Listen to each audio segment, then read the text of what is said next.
O antigo regime.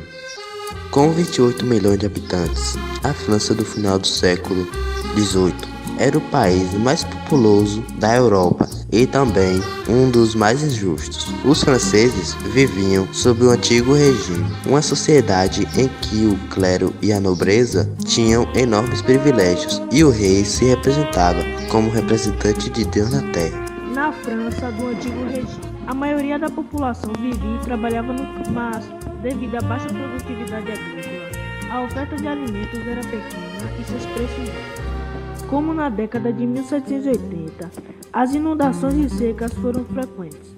Os preços dos alimentos dispararam e a fome atingiu duramente os mais pobres, gerando grande insatisfação social entre eles. A burguesia também estava insatisfeita com a monarquia absolutista. A convocação dos Estados Gerais.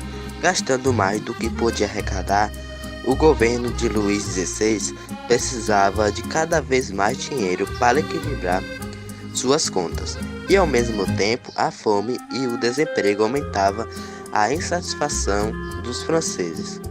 Com o antigo regime, diante dessa grave situação, o rei convocou a Assembleia dos Estados Gerais, composta de representantes dos 3 estados, clero, nobreza e terceiro estado. Essa Assembleia não era consultada há 175 anos. Nessa Assembleia, cada estado tinha direito a um voto. Portanto, clero e nobreza reunidos tinham 2 votos contra apenas um, do terceiro estado. Logo, no início da Assembleia, o rei Luís XVI, apoiado pela nobreza e pelo clero, decidiu que tudo continuaria como antes. A votação continuaria sendo por estado. Com isso, o terceiro estado continuaria tendo apenas 1/3 dos votos. A tensão aumentou. O rei ordenou que os deputados do terceiro estado se retirassem do salão.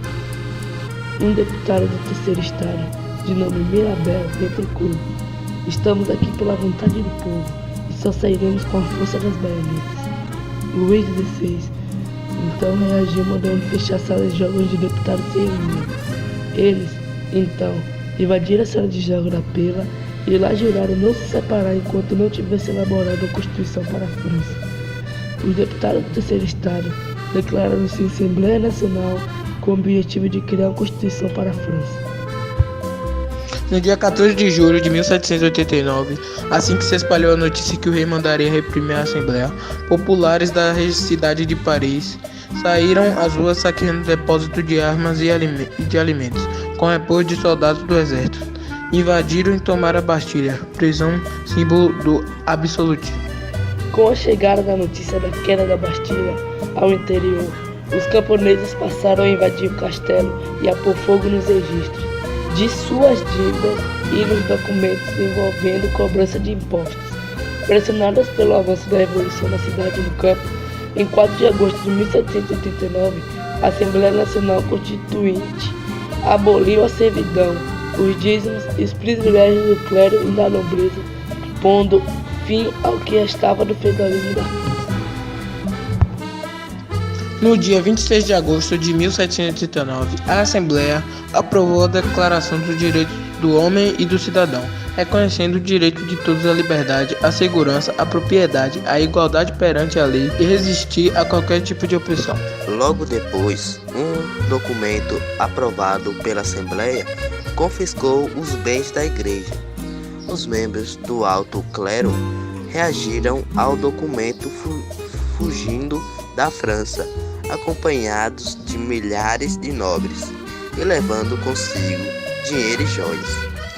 No exterior, começaram a organizar um exército para combater a Revolução Francesa.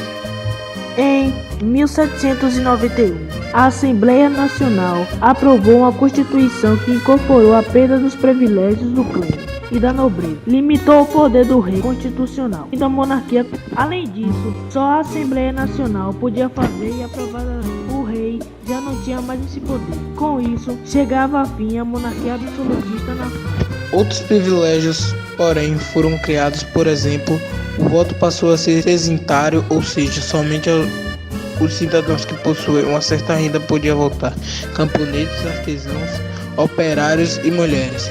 que representavam cerca de 85% da população, foram excluídos do direito de voto. Essa situação, como se pode notar, atendia aos interesses da burguesia, que agora liderava o processo revolucionário. Ele falou que aproximou. Só de peixe morto! Cala a boca, porra! Isso aqui!